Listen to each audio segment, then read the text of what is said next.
માણાવદરના ગણા ગામના ચેકડેમમાંથી યુવકની લાશ બહાર કાઢાઈ।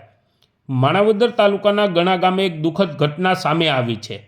મધ્યપ્રદેશના 30 વર્ષીય રોહન ઉર્ફે રવિ વિશ્રામાનો મૃતદેહ 2 દિવસની શોધખોળ બાદ મળી આવ્યો છે। રોહન તેના મિત્રો સાથે ગણા ગામ નજીક આવેલા ચેકડેમ પર ફરવા ગયો હતો। ચેકડેમની આસપાસ પાણીનો પ્રવાહ વધારે હોવાથી તેનો પગ લપસ્યો અને તે પાણીમાં પડી ગયો હતો। આસપાસના લોકોએ તેને બચાવવાનો પ્રયાસ કર્યો, પરંતુ પાણીનો પ્રવાહ વધારે હોવાથી તે તણાઈ ગયો।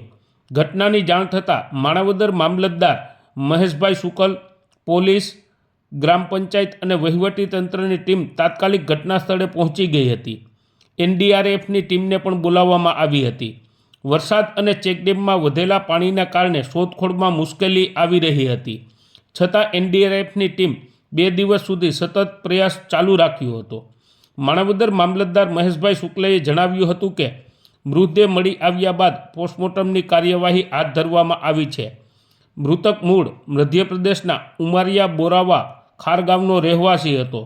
સ્થાનિક વહીવટી તંત્રએ લોકોને વરસાદી મોસમમાં નદીઓ, ચેકડેમ અને ધોધ જેવા સ્થળોએ સાવચેતી રાખવા અપીલ કરી હતી।